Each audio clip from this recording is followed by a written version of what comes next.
Well, good afternoon, everyone. We're finished up with court down here, Las Vegas, Nevada, at the federal court here. We have had another long day. We just finished up, and we're downstairs now and outside.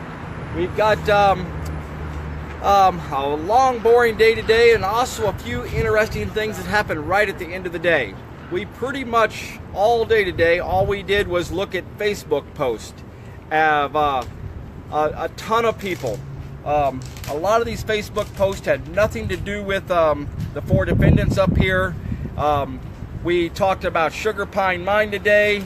We talked about the Big Sky operation in Montana and the mine there. There was so much brought up today towards the end, and a lot of things that were so biased that should not have been brought up, that was objected over and over again from the defense. But the judge kept allowing this stuff. A lot of names were brought up from other places, people that haven't been charged in this case, and also people that have been charged that the defendants don't even know. Blaine Cooper's name was brought up multiple times. Ryan Payne was brought up here today. Jason Patrick, Carol Bundy's name was brought up today in court. Of statements that she supposedly made on Facebook. We've got Brandon Rapola's name was brought up, and Skylar Barboa's name out of Washington, his name was brought up in the case today.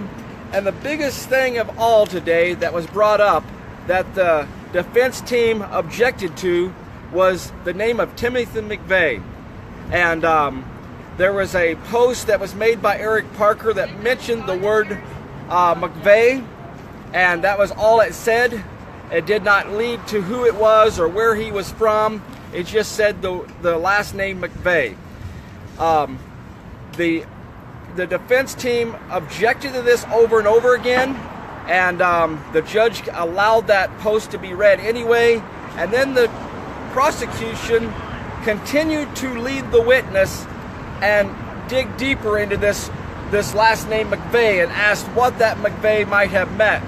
And even though the objections, the judge allowed the witness to continue answering that question, and she said it meant Timothy McVeigh.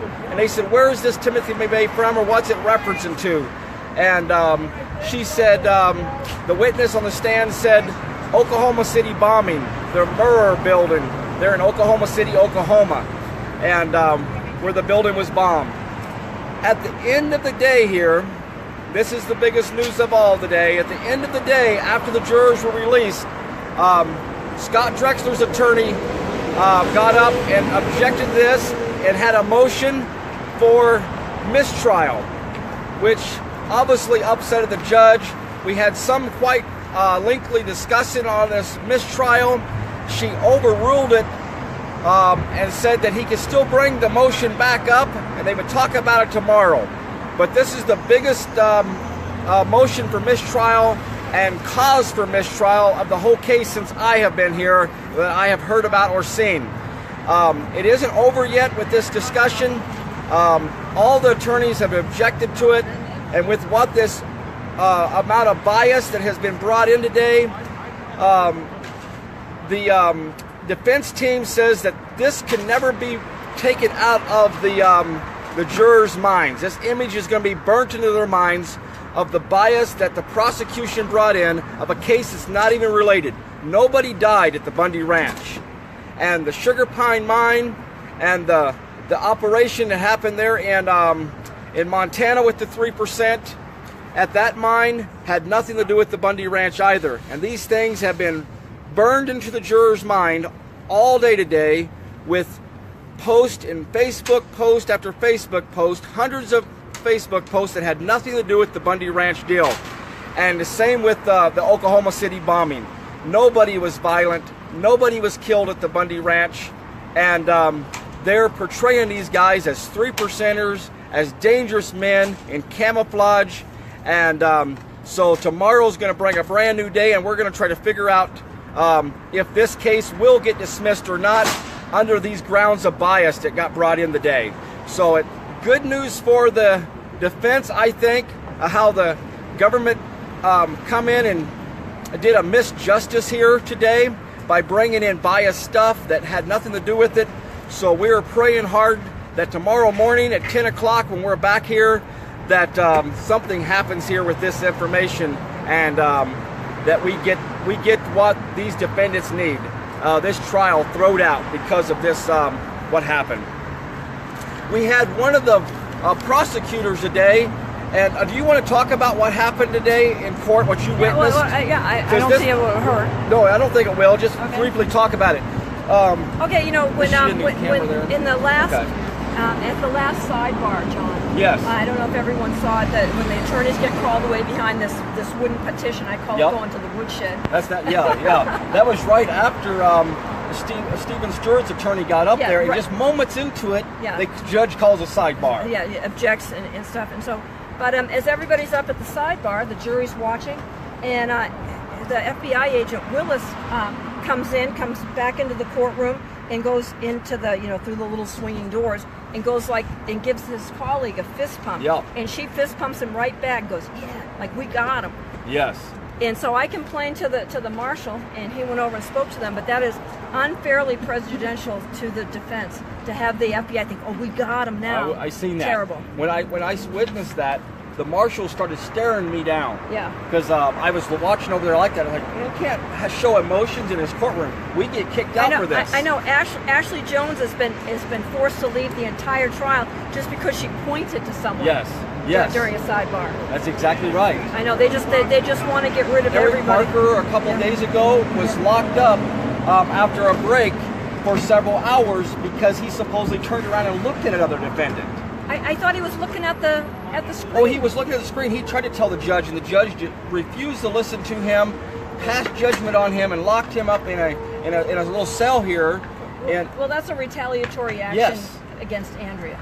Yes, it is. That's what that's about. When you tell the marshals, they kind of ignore us. Yeah, right. And hopefully this isn't over either. We told some of the attorneys, and I hopefully think they'll bring it up tomorrow. It's going to be brought up tomorrow. Well, thank you. Thanks for coming. Thanks, Sean. Yes. Great to have you back. Thanks a lot. Okay. So here we've got more biased with what we've just heard there from another observer in the courtroom, and myself seen the same thing, where a FBI agent, Willis, that's in the courtroom every single day. He's in there witnessing everything. He's testifying against these defendants, and he's still going to be called a second time in this case. He testified twice in the last trial, in the mistrial we had a few months ago. He comes into the courtroom and he does like this, a motion that the government had just received, and as we got this, and then one of the other prosecution team does the same thing back and says, yes, we've got this, as they're thinking they're winning this case. And that's in front of the jurors. The jurors are in the room when this is happening. And as we've seen this before, we get punished. We get kicked out of the courtroom when these things are happening. So this is some of the things we're dealing with. The judge laughed several times at different of the defendants' motions and things they were doing in front of the jurors. The day was a hard day to sit through, but it was also the last part of the day here, the last half hour, really got exciting. We've got some things here that we're wanting to hear tomorrow morning at 10 o'clock. So hopefully and pray that some of these things get heard tomorrow properly, and hopefully this case gets thrown out like it properly is. But we know how Judge Gloria Navarro has been in the past, and she overrules all this stuff and just continues pushing this case, calling people co-conspirators that acting like they're already guilty and the conspirators in this case. And she brought that up again today and says, well, that's what happens when a conspirator and co-conspirator makes Facebook posts. They will be heard. They're going to be used against them. So Andrea Parker's going to have a live stream. She had quite a bit of things happening to her today. She was not able to do the live stream right now. She asked me to do it by myself, and she will do one here. She says once she gets home when it's cooler and she can sit down and gather her thoughts. So give her an hour or so, and Andrea should be doing a live stream here in just an hour or so. Again, thank you, everyone. We'll be back down here tomorrow. court's at 10 o'clock down here. Come and support us if you can. It is hot out here. I'll be glad to be back inside where it's cooler, out of this air, in some air conditioning. But thanks again, everyone. Pray for us. God bless, and we will see you tomorrow. A long, boring day today, and also a few interesting things that happened right at the end of the day. We pretty much all day today, all we did was look at Facebook posts. Have a ton of people which kept allowing this stuff. A lot of names were brought up from other places, people that haven't been charged in this case, and also people that have been charged that the defendants don't even know. Blaine Cooper's name was brought up multiple times. A lot of these Facebook posts had nothing to do with the 4 defendants up here. We talked about Sugar Pine Mine today. We talked about the Big Sky operation in Montana and the mine there. There was so much brought up today towards the end, and a lot of things that were so biased that should not have been brought up, that was objected over and over again from the defense. But the judge.